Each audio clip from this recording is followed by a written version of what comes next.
Pak Jenderal mungkin menanggapi tadi cukup panasnya sidang perdana Nikita Mirzani di PN Selatan. Mungkin seperti apa sih Pak dengan dakwaan jaksa sendiri? Baik, terima kasih. Assalamualaikum warahmatullahi wabarakatuh. Selamat siang dan salam sejahtera untuk kita semua. Seperti yang sudah saya duga, bahwa ini akan bermuara di pengadilan dan tadi pagi terbukti ya bahwa jaksa mengagendakan untuk masuk ke dalam agenda persidangan, kemudian tadi sudah memunculkan dakwaannya. Ya, saya bersyukur dari pihak Nikita tadi hadir di dalam ruang persidangan ya, untuk membuktikan posisi dan komposisinya sebagai terdakwa. Nah, di dalam perjalanan ini saya lihat tadi pagi ya, dia masih sumringah ya, masih welcome untuk menjawab pertanyaan media.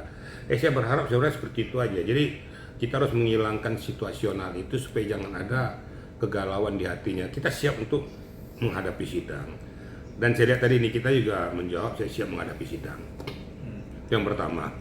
Kemudian yang kedua kita masuk kepada posisi kasus ya. Tadi sudah berjalan dengan baik bahwa dakwaan dimunculkan oleh pihak JPU. Kalau nggak salah saya melihat tadi itu ada pasal 369 ayat 1 Yunto 55 ya dan TPPU. Dan ini dalam dakwaan dimunculkan ada hal yang tidak bersesuaian menurut hemat dari terdakwa Nikita Mirzani dan kuasa hukumnya. Itu dalam suatu arena persidangan ya sah saja ya. Namanya seorang terdakwa akan berusaha untuk mengamputasi, meminimalisir dakwaan yang disampaikan oleh JPU. Itu sah-sah saja. Namun ini memang harus berdasarkan data dan fakta. Nah, inilah yang saya katakan tugas dan tanggung jawab daripada kuasa hukumnya Bahmid dan tim nantinya di dalam nota bantahan, nota keberatan yaitu eksepsi nanti untuk membantah segala dakwaan ini berdasarkan data dan fakta, berdasarkan situasional kejadian yang sesungguhnya, sehingga ada gambaran untuk hakim menganalisis kembali pokok permasalahan apakah sudah bersesuaian dakwaan JPU dengan tanggapan eksepsi nanti yang disampaikan oleh pihak Nikita. Itu yang kedua ya. Kemudian yang ketiga, nanti kita harapkan juga nanti dari pihak Reza Gladys mempersiapkan diri untuk memberikan gambaran tanggapan bahwa yang terjadinya pemerasan itu perpindahan uang dari Reza ke pihak Nikita. Nah, nantinya Nikita juga akan berpikir kenapa sampai berpindahnya, harus kita terbuka saja. Jadi jangan hanya Nikita saja nanti kena, dia juga harus mengungkapkan kenapa sampai berpindahnya uang tersebut. Nah, ini yang perlu kita sampaikan nanti pihak Reza Gladys diharapkan tuh hadir dalam persidangan. Itu yang ketiga ya. Yang keempat, kita lihat situasional pada saat mau keluar ke pengadilan dong. Karena ada sedikit kisruh ya, ketegangan yang terjadi dari pihak Nikita mengatakan nggak salah itu dia bilang saya bukan pembunuh ya gitu ya. Iya. Nggak usah. Tapi memang berkali-kali saya sudah sampaikan yang namanya seorang tersangka, terdakwa, terpidana berpindah tempat dari suatu lokasi ke lokasi yang lain, wajib hukumnya sesuai dengan SOP itu harus diborgol. Itu bukan berarti mengkebiri, mengintimidasi, enggak. Ini kita kan akan mencegah hal-hal yang tidak diinginkan. Kemungkinan Nikita tidak akan mungkin melakukan itu. Tapi itu kan Nikita. Ya, kalau terdakwa, tersangka yang lain kan belum tentu. Kita khawatirkan akan terjadi satu, dia akan melakukan tindakan-tindakan perbuatan yang menunjukkan perbuatan pidana yang baru. Dia mungkin menganiaya dirinya sendiri atau mengambil bahan-bahan yang ada di sana untuk menganiaya orang lain, kan terjadi peristiwa pidana yang baru lagi. Nah, ini dicegah, makanya dia harus diborgol. Itu SOP, termasuk rompi. Rompi ini untuk membedakan antara masyarakat hukum, masyarakat umum dengan seorang terdakwa, tersangka atau terpidana. Jadi sah-sah saja. Ya mungkin dari pihak ini kita mengatakan kenapa kok keras begitu. petugasnya. Yang menurut hemat saya itu adalah tindakan tegas dan terukur supaya jangan sampai terjadi situasi kondisi yang membuat peristiwa baru. Dia harus tegas dan terukur melakukan itu. Cuma kita minta petugas yang melakukan itu juga manusiawi, terukur, dan juga harus sesuai dengan etika prosedur. Jadi semua berjalan dengan baik. Yang menerima situasional itu juga tidak ada bersangka saya merasa seperti terhina gitu. Kira-kira gitu ya rekan-rekan media ya. Nah ini soal pengakuan Nikita kan bilang mengklaim atau tidak pernah meminta uang kepada Richard Gladys, melainkan uang tersebut diberikan cuma-cuma. Gimana? Kalau itu suatu hal yang apa saya katakan ya, suatu hal yang muskil ya. Ingat loh, uang tuh 4M masa diserahkan cuma-cuma tanpa ada embel-embel, tanpa ada suatu ikatan pembicaraan tentang suatu hal, ke suatu hal yang mustahil. Saya enak dong kalau gitu menerima 4M, gak adanya cuma-cuma. Loh, cuma-cuma 4M tuh hebat sekali. Dan kenapa objeknya nih kita? Berarti ada terjadi sesuatu pembicaraan, percakapan tentang situasional hal yang dibicarakan itu.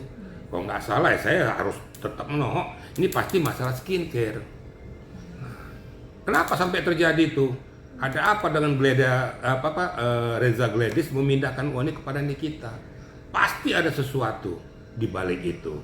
Jadi tidak ada yang cuma-cuma berpindah. Emangnya hubungan saudara dengan Nikita antara Reza kan tidak juga. Hubungan bisnis kan tidak juga. Berarti ada sesuatu benang merah yang harus didudukkan. Makanya penyidik berani mengeluarkan penerapan pasal itu, yaitu pasal 369 ayat 1 ya Yunto 55 itu. Berarti pidana telah terjadi. Gitu kira-kira rekan media ya. Soal pesan terbuka dari Nikita untuk Prabowo Subianto, gimana tuh mendengarnya? Maksudnya pesan terbuka untuk Prabowo gimana? Iya, untuk atensi Jenderal. Saya rasa ya, namanya Presiden Republik Indonesia masa ngurusin tentang ini. Nah, ingat, saya sampaikan kepada rekan-rekan media, kita mengandung 3 ya kekuasaan. 1 legislatif, ya, 2 eksekutif, yang ketiga judikatif, dan ketiga organ ini tidak bersentuhan. Judikatif ini tidak bisa diintervensi oleh siapapun termasuk presiden. Nah, ini tolong supaya dipahami. Presiden sebagai pimpinan negara tertinggi di bidang eksekutif, ya, dia hanya bisa mengatakan segera tuntaskan peristiwa ini sesuai dengan akidah hukum yang benar. Tidak boleh mengatakan harus bebaskan, nggak bisa, karena hukum berlaku kepada siapa saja di negara Republik Indonesia, karena negara kita adalah negara hukum, patuh dan taat untuk hukum, siapapun dia, termasuk presiden sendiri. Kira-kira gitu ya rekan media ya. Tapi Pak Jenderal melihat case-nya Niki sendiri, apalagi dengan beberapa dakwaan ini seperti apa sih? Apakah memang nantinya ya Niki bisa memang terjerat ataupun memang terbukti? Tergantung. Dia bisa nggak mengamputasi, menganulir peristiwa pidana yang terjadi, yaitu dakwaan JPU. JPU sudah membuktikan dia berani melakukan dakwaan-dakwaannya terhadap perbuatan peristiwa pidana yang dilakukan oleh kita. Nah, dulu saya udah pernah ngomong kepada media, tugas daripada kuasa hukum dan tim ini yang harus dipersiapkan ya. Data, fakta, kemudian peristiwa, bagaimana caranya untuk bisa mengamputasi ini. Sehingga nanti akan dituangkanlah ini di dalam nota keberatan, yaitu eksepsinya nanti untuk membantah semua dakwaan jaksa atau sebagian dakwaan jaksa atau juga hal-hal yang spesifik. Nah, makanya saya katakan tadi, buktikan dalam eksepsimu. Data, fakta, peristiwa itu harus betul-betul akurat. Tidak hanya sekedar ngomong, menurut saya, menurut hukum, menurut peristiwa fakta. Nanti kan dimuncul juga nanti, siapa tahu nanti ada saksi adecar, saksi yang meringankan dia, atau mungkin saksi yang lain, atau bukti otentik yang lain. Ini yang dikumpulkan nanti akan disampaikan di dalam eksepsinya. Nah, tinggal nanti hakim dengan tim akan menilai, menganalisis persesuaian antara dakwaan dengan tanggapan ataupun eksepsinya.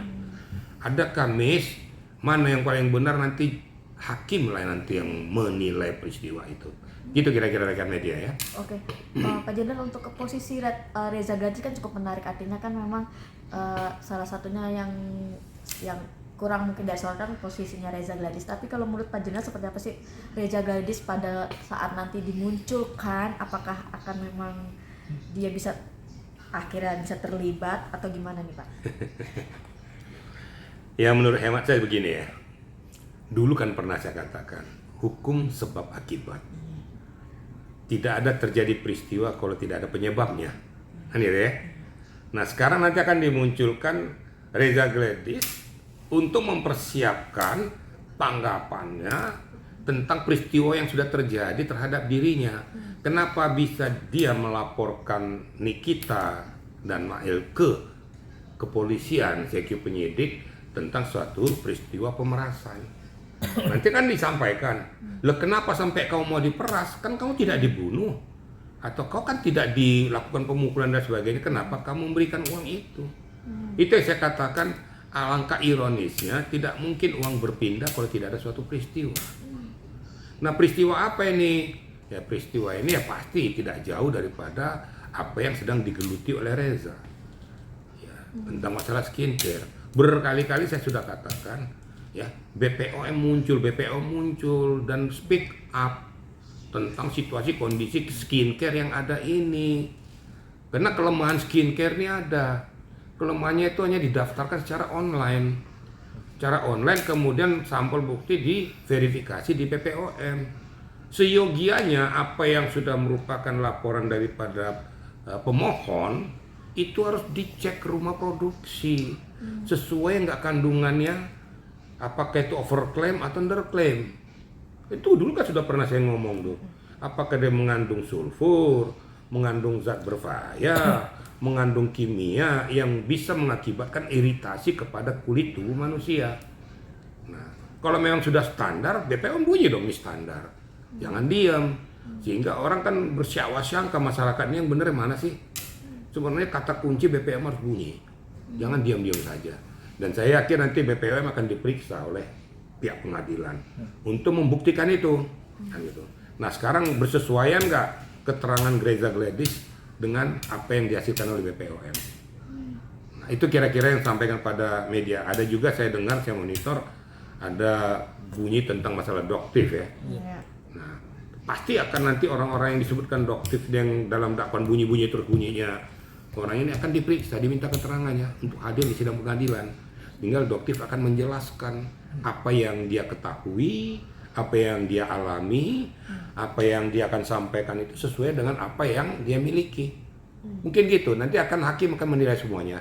Ya, gitu rekan-rekan ya. Berarti semuanya nantinya akan keungkap semuanya nantinya. Yakin saya pasti akan terungkap. Kan hakim kan nggak akan nggak akan diam mencermati suatu permasalahan. Ini kan berbicara tentang komprehensif nanti. Makanya akan digulirkan, akan hadir saksi, akan hadir bukti-bukti yang akan disampaikan di meja sidang pengadilan, termasuk kandungan-kandungan kalau seandainya menyangkut pada skincare. Kemudian bukti transfernya, kemudian mobil yang disita dan uangnya dihadirkan di sidang pengadilan, kemudian mobilnya mungkin di luar gitu ya. Tapi ada sudah bukti bahwa itu ada, menjadi bukti-bukti bahwa ini digunakan untuk memeras daripada Reza Gladys. Semua akan nanti disampaikan, ini akan bergulir.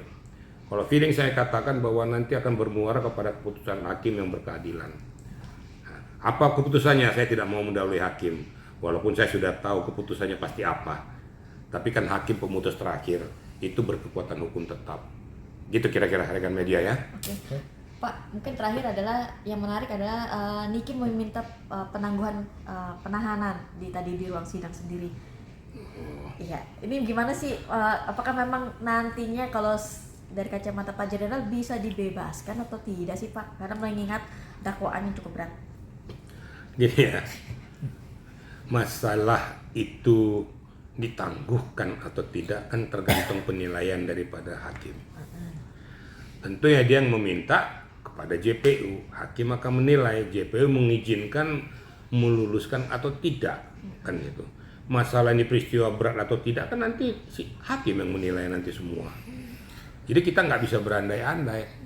Tapi menurut hemat saya, kalau mau dibebaskan atau tidak, itu nanti setelah akhir keputusan pengadilan. Jadi kalau sekarang kita tidak bisa berbicara tentang bebas. Nanti kalau sudah ending keputusan terakhir, keputusan berkekuatan hukum tetap, akan ketahuan apakah vonis, apakah dibebaskan demi hukum, apakah dilepaskan demi hukum, nanti hakim yang menentukan. Tapi di dalam situasi yang sudah berjalan sekarang ini tidak ada kata-kata bebas. Ini kan sedang berjalan. Nah, makanya di situ ajang pembuktian data dan fakta, sehingga meyakinkan hakim untuk mengambil langkah keputusan. Mungkin begitu ya.